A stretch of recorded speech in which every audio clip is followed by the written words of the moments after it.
جیسے کہ ہم اس کرونا وائرس کی سچویشن سے گزر رہے ہیں اور بہت ساری نئی چیزیں سامنے آ رہی ہیں اور بہت سارے ایسے سوالات ہیں جن کے جوابات ہمیں نہیں پتہ.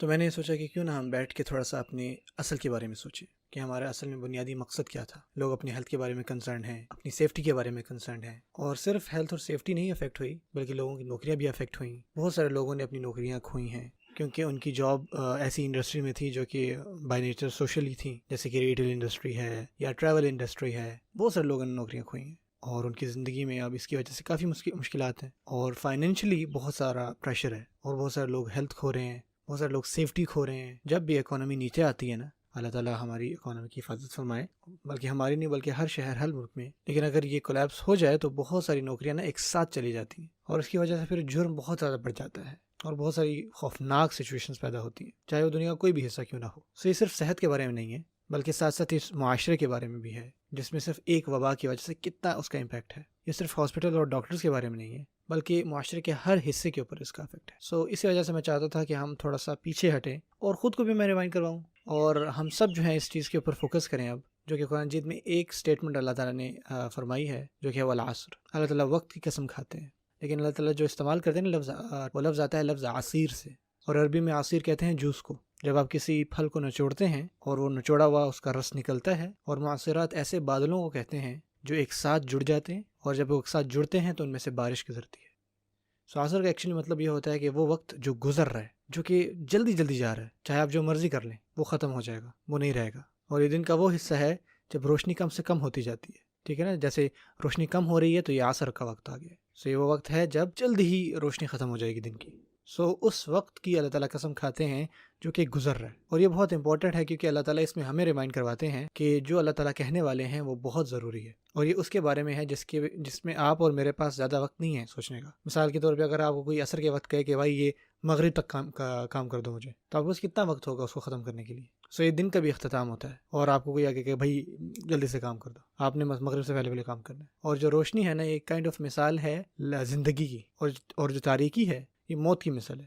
ایسے ہی ہے کہ ہم اپنی زندگیوں کے عصر میں ہیں، ہم تقریباً آخر تک پہنچ گئے ہیں اور تھوڑی سی بھی جو روشنی ہمیں باقی ہے، اور وہ بھی اس سے پہلے کہ ختم ہو اور ہم زمین کے نیچے چلے جائیں، تو ہمارے پاس بہت تھوڑا ٹائم ہے یہ فگر آؤٹ کرنے کے لیے کہ ہم اپنے آپ کو ضائع نہ کر دیں. تو اللہ تعالیٰ کہتے ہیں کہ میں زمانے کی قسم کھاتا ہوں، وقت کی، ان الانسان لفی خسر، کہ ہر انسان کوئی شک نہیں ہے وہ خسارے میں ہے. اور سب سے پہلی چیز جو ہم کھو رہے ہیں نا وہ وقت ہے. آپ میں سے کچھ بچے ہیں اور آپ گیم شوز وغیرہ دیکھتے رہتے ہیں جہاں پہ ایک ٹائمر ہوتا ہے اور آپ کو اس وقت میں وہ چیز کرنی ہوتی ہے، اور اس سے پہلے کہ وہ بزر ہو آپ کو وہ کام کرنا ہوتا ہے ورنہ آپ ہار جائیں گے. اسپورٹس اور گیم جو ہے نا، ان میں ٹائم کی بڑی امپورٹنس ہوتی ہے اور وہ بھی بہت تھوڑا ہوتا ہے، اور اس تھوڑے سے وقت میں نا آپ کو وہ کام کرنا ہوتا ہے. کوئی ریکارڈ توڑنا ہے، کسی کا اسکور بہتر کرنا ہے، یہ ساری چیزیں.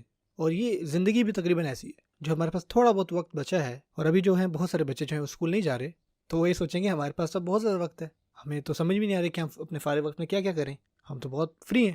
لیکن اللہ تعالیٰ جو ہے ایک ڈفرینٹ پکچر ہمیں دکھا رہے ہیں. ہر انسان کے لیے اللہ تعالیٰ یہ آپ کو ریمائنڈر مجھے کروا رہے ہیں کہ ہمارے پاس زیادہ وقت نہیں رہا، بالکل نہیں ہے. اور جب ہم ان کے سامنے جائیں گے تو فرشتے ہم سے پوچھیں گے کہ تم نے کتنا وقت گزارا یہاں پر. حتیٰ کہ وہ لوگ جنہوں نے 80 سال 100 سال عمر گزاری ہے نا یہاں پہ، پوری زندگی ان کے بچوں کے بچے انہوں نے دیکھے اور ان کے بھی بچے دیکھے، اور لمبی لمبی عمریں جن کی تھی، حتیٰ کہ وہ لوگ بھی قیامت کے دن کیا کہیں گے؟ وہ کہیں گے شاید ایک دن تھا، شاید ایک دن یا آدھا دن. جب وہ واپس دیکھیں گے نا تو کہیں گے یار وہ کتنا تھوڑا وقت تھا ہمارے پاس، اور ابھی ہمیں ریئلائز نہیں ہو رہا کہ وقت ہمارے پاس کتنا تھوڑا ہے. لیکن تب جا کے احساس ہوگا ہمارے پاس بہت تھوڑا وقت ہے. اور اس تھوڑے وقت میں ہمیں سب سے پہلی چیز ریئلائز کرنی ہے ان الانسان لفی خسر، کہ کوئی شک نہیں ہر انسان جو ہے وہ خسارے میں ہے، ہر کوئی جو ہے وہ خسارے میں ڈوب رہا ہے. اور یہی بات میں نے بہت سال پہلے ایک دفعہ کہی تھی، اور ان میں سے کسی نے اینیمیشن بنائی تھی اس کے اوپر کہ واقعی کوئی ڈوب رہا ہے اس میں، اور وہ سوئے میں اور وہ نیند میں، ان کو پتہ نہیں ہے کہ وہ ڈوب رہے ہیں، بے ہوش ہیں. تو پہلی چیز جو انسان کو اس کو کرنی چاہیے وہ یہ ہے کہ وہ اٹھے، کیونکہ اگر ان کے خیالوں میں سب کچھ ٹھیک ہے اور وہ اپنے مزے میں ہیں، اور جب وہ اٹھیں گے اور ریئلائز کریں گے وہ تو ڈوب رہے ہیں، تو یہ کمپلیٹلی ڈفرینٹ ریالٹی ہے. ان کا جو ریالٹی کا ایک ویو ہے نا وہ ڈفرینٹ ہو جاتا ہے ایک دم، کیونکہ جن چیزوں کو وہ دیکھتے ہیں نا ارد گرد، چاہے ان کو مانے یا نہ مانے. جو اللہ تعالیٰ یہاں پر کہتے ہیں جو پہلی چیز ہے اپنے آپ کو بچانے کے لیے، جب آپ کو ریئلائز ہو جائے کہ وقت ختم ہو رہا ہے، تو میں کیا کروں خود کو بچانے کے لیے، میں کیا کروں کہ میں خسارے پانے والے میں بن جاؤں. تو الذین آمنوا، جو ایکسیپشن ہے وہ یہی ہے، جو نہیں خسارے میں ڈوبیں گے وہ ہیں جو ایمان لائے، جن میں ایمان تھا. پہلے اس بات پر بھی ایمان لائیں کہ آپ ڈوب رہے ہیں خسارے میں، یہ ایک ایمرجنسی کی سٹیٹ ہے. ہمارے پاس زیادہ وقت نہیں ہے. یہ پہلی بات ہے ماننے والی. لیکن آگے بڑھ کر اس سے کیا ڈفرینس ہے اس میں هل يستوي الذين يعلمون والذين لا يعلمون میں؟ اللہ تعالیٰ فرماتے ہیں وہ لوگ جو لوگ جانتے ہیں کیا وہ لوگ برابر ہیں ان کے جو لوگ نہیں جانتے؟ تو وہ جو ایمان رکھتا ہے اور وہ جو ایمان نہیں رکھتے ان میں کیا ڈفرینس ہے؟ سو جو آسان بات اس کے جواب میں آتی ہے وہ کیا ہے؟ لیٹ سے آپ نے کوئی گلاسز پہنی ہے. اگر آپ ہرے رنگ کی گلاسز پہنیں گے نا تو آپ کو سب کچھ ہرا نظر آئے گا. اگر آپ نیلے رنگ کی گلاسز پہنیں گے نا سب کچھ نیلا ہو جائے گا. آپ کی ریالٹی کا جو ویو ہے نا وہ بدل جاتا ہے. آپ کی جو ریالٹی کا نظارہ ہے نا وہ بدل جاتا ہے اس چیز سے جو چیز آپ پہنتے ہو، جو لینزز آپ لگاتے ہو. تو اسی طرح سے جب آپ کے اوپر ایمان کا لینز ہوگا نا تو آپ کے جو ریالٹی کا ویو ہے نا وہ ڈفرینٹ ہو جائے گا. ہر کوئی ایک چیز دیکھ رہا ہے، آپ ایک الگ چیز دیکھ رہے ہو. جیسے کہ آپ نے ایکس رے مشین دیکھی ہے نا، ایکس رے ویژنز میں. ایکس رے ویژنز میں کیا ہوتا ہے کہ آپ چیزوں کے اندر تک دیکھتے ہو. آپ وہ نہیں دیکھتے جو صرف سطح پر ہے، بلکہ آپ سطح کے اندر جاتے ہو. یہی تو ایمان ہے. ایمان جو ہے صرف ہمیں یہ نہیں دکھاتا کہ جو اوپر سطحی باتیں ان کے بارے میں نہیں ہے، صرف جو اچھائی اور برائی اس کے پیچھے جو ہے نا وہ بھی ایمان ہمیں دکھاتا ہے. جو اس کے فائدے اور نقصان ہے نا وہ سب کا سب ایمان دکھاتا ہے. جو ایمان ہے نا وہ ٹوٹلی بدل دیتا ہے اس ریالٹی کو جس طرح آپ اس کو سمجھتے ہیں. کسی اور کو ویسے سمجھ نہیں آئے گی جیسے آپ کو آئے گی. کوئی یہ سوچ سکتا ہے کہ بہت سارے پیسے کمانا یہ تو کامیابی والی بات ہے، لیکن آپ جب ان سیم پیسوں کو ایمان کے لینس سے دیکھیں گے، آپ دیکھیں گے کہ یہ حلال سے آئی ہے یا حرام سے، تو اس سے آپ کا پورا زاویہ بدل جائے گا. وہ بندہ بڑا خوش ہوگا کہ اس نے نئی گاڑی خرید لی یا ان پیسوں سے بڑا اچھا گھر بنایا ہے، اور یہ سوچ رہے ہوں گے کہ وہ کامیاب انسان ہے، اور آپ اسی سیم گھر کو دیکھ رہے ہیں، سیم گاڑی کو دیکھ رہے ہیں، سیم بینک اکاؤنٹ کا پتہ، اور آپ یہ سوچ رہے ہیں کہ یار یہ ناکام انسان ہے، کیونکہ آپ ایمان سے دیکھ رہے تھے. اب وہ پتہ تھے حرام سے کمایا ہوا ہے. دیکھیں ہم ایک ہی چیز کو دیکھ رہے ہیں لیکن ہمارے زاویہ الگ ہیں، اور وہ کس وجہ سے؟ ایمان کی وجہ سے. اور اللہ تعالیٰ یہ چیز ہمیں صورت میں بتا رہے ہیں کہ جو پہلا لاس ہے، کہ سب سے بڑا خسارہ جو ایک انسان کو آج لاحق ہے نا، وہ یہی ہے کہ وہ اپنی ریالٹی کو نا ایمان کی نظر سے نہیں دیکھتے. وہ چیزوں کے پیچھے نہیں دیکھتے کہ وہ اصل میں ہیں کیا.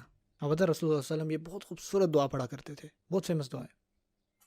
اللہم ارنا الحق حقا وارزقنا اتباعہ وارنا الباطل باطلا وارزقنا اجتنابہ. اور فرماتا ہے کہ اے اللہ ہمیں سچ اور حق دکھائیں، ہمیں حقیقت دکھائیں جیسے حقیقت ہے، اور ہمیں ایک توفیق دیں اور قوت دیں کہ ہم اس کو فالو کر سکیں. اور جو باطل کی چیزیں ہیں نا وہ ہمیں باطل کر کے دکھائیں، اور ہمیں قوت اور توفیق دیں کہ ہم اس سے دور رہیں. کیونکہ ریالٹی میں کیا ہوتا ہے کہ بہت دفعہ بہت ساری چیزیں جو ہے نا سچائی جھوٹ لگتی ہے اور جھوٹ سچ لگتا ہے. لیکن جب آپ کا ایمان والا ورلڈ ویو ہو تب آپ کی جو ڈیفینیشن ہے نا کمپلیٹلی بدلتی ہے. اور جو پہلی چیز اس کے ساتھ بدلتی ہے وہ یہ ہے کہ جو آگے آ رہا ہے. اور یہ اگین وہی بات ہے کہ ہم کس طرح خود کو بچائیں. پہلی چیز ہم اپنے ارد گرد سب چیزیں دیکھ رہے ہیں، حتیٰ کہ خود کو بھی ایمان کے پوائنٹ آف ویو سے، اور ہمارے لیے بہترین کیا ہے، وہ کون سی چیزیں ہیں جو میں نے جن کو سنبھالنا ہے. اس سے بھی زیادہ امپورٹنٹ جس طرح ہم اپنی فائنینشیل میٹرز کو سنبھالتے ہیں یا جس طرح ہم اپنی صحت کو سنبھالتے ہیں، یہ ساری چیزیں بہت امپورٹنٹ ہیں. لیکن ان سب سے اوپر کیا میں ایسا کچھ کر رہا ہوں جو میرے ایمان کو بھی کوئی چیز سنبھالے گی یا میرے ایمان کو تکلیف دے گی اس سے. یعنی ایمان جو ہے اس کی آپ نے حفاظت کرنی ہے سب چیزوں سے بڑھ کر.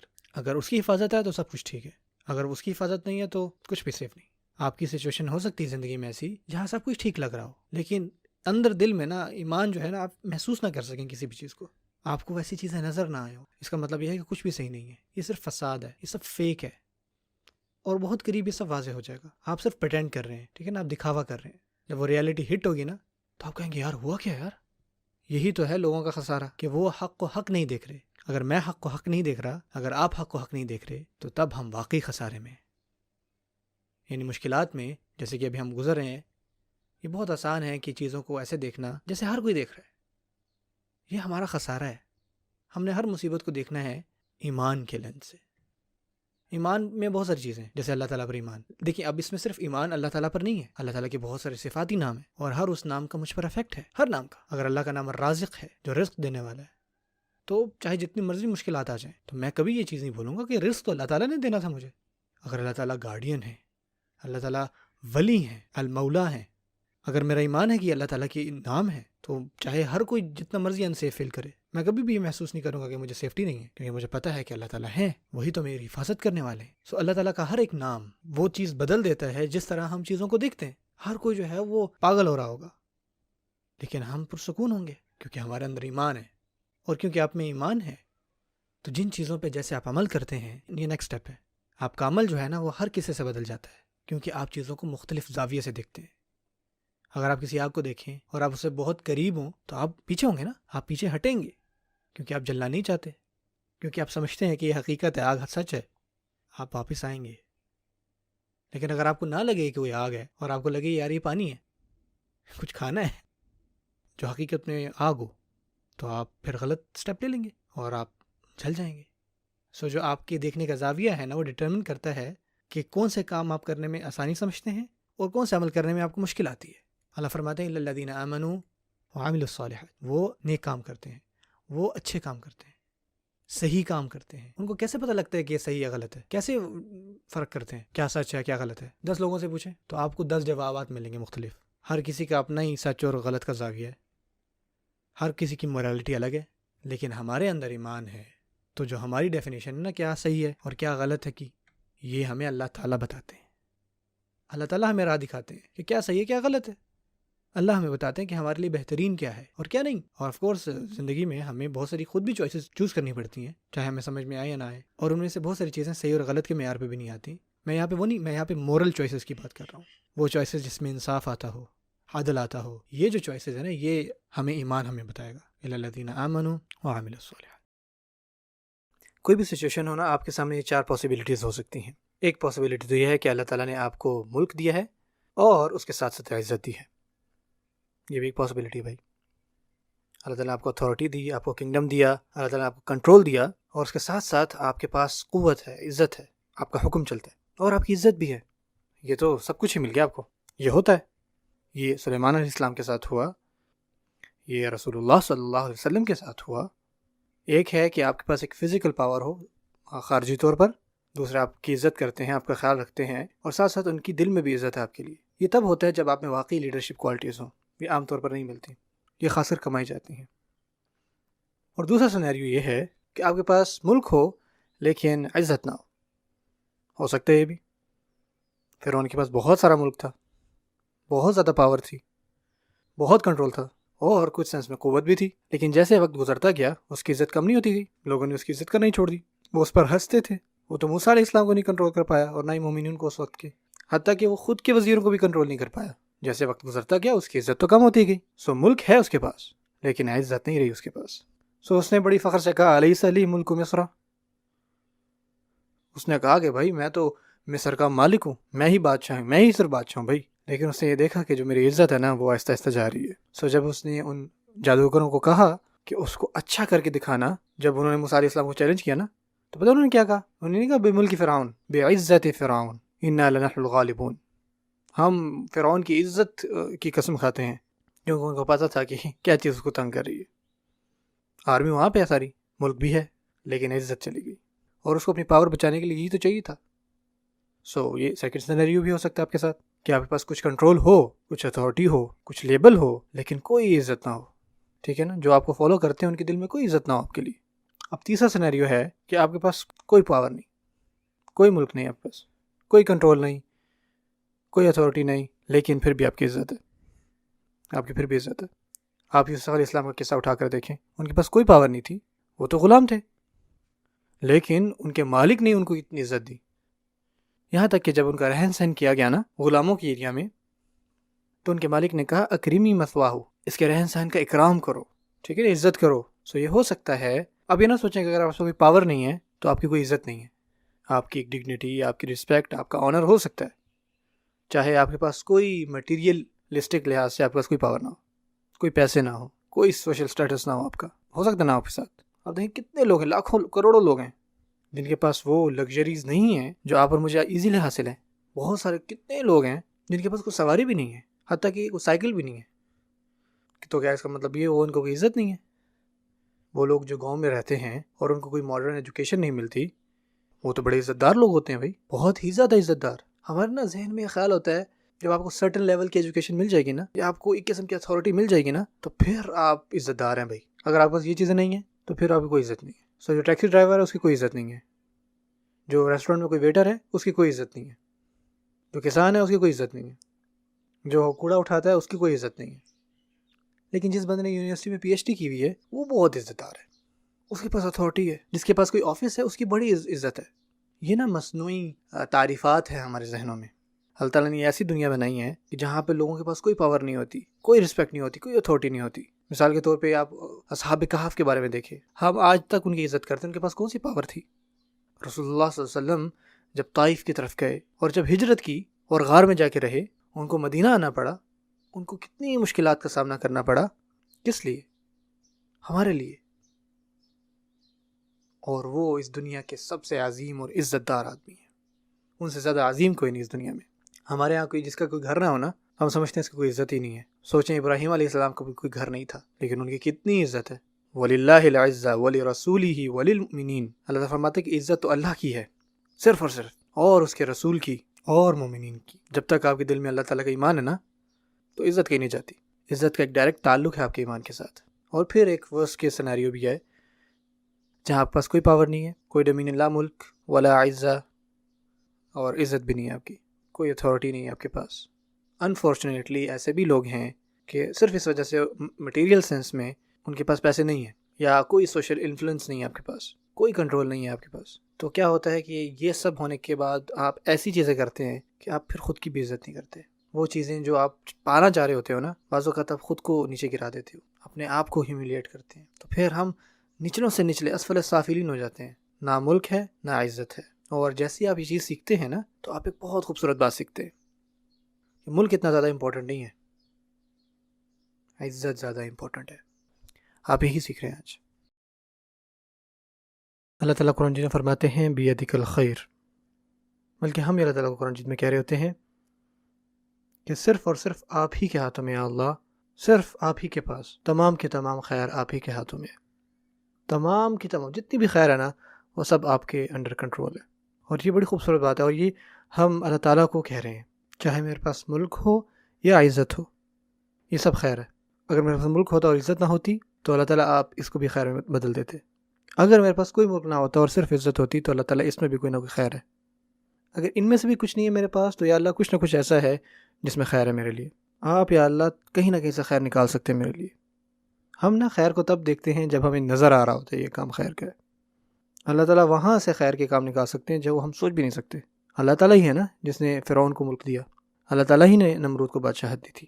آپ کو پتہ ہے ابراہیم علیہ السلام کے ساتھ جس کا مکالمہ ہوا تھا، جس نے یہ کہا تھا کہ میں ہی ہوں جو موت اور زندگی دیتا ہے، اللہ تعالیٰ نے اس کے بارے میں کیا فرمایا؟ الم تر الی الذی حاج ابراہیم فی ربہ ان آتاہ اللہ الملک.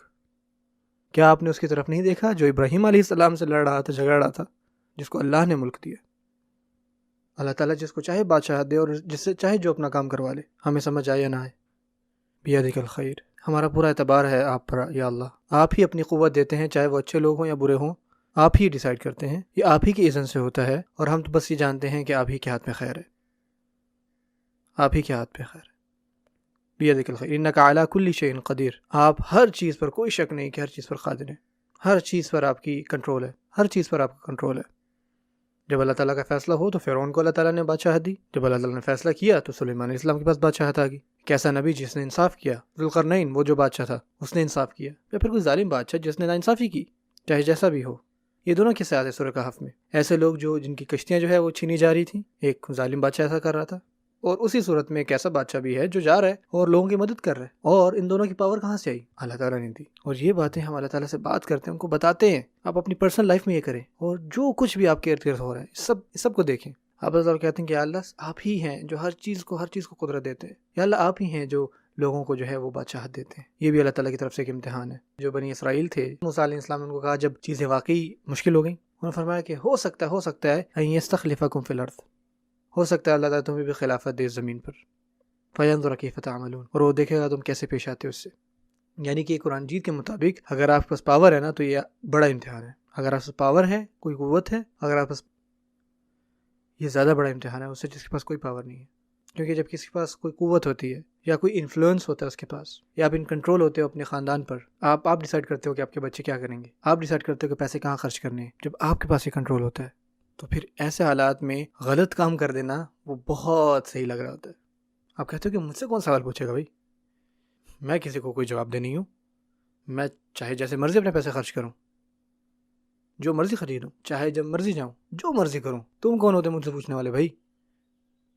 سو جب آپ کے پاس آ جائے یا اللہ تعالیٰ آپ کو تھوڑا بہت پاور دے دیں تو پھر وہ ہوتا ہے امتحان. اور جب ایسا ہونا تو پھر ہمیں اللہ تعالیٰ کی طرف لوٹنا چاہیے اور کہنا چاہیے مالک الملک تؤتی الملک من تشاء وتنزع الملک ممن تشاء.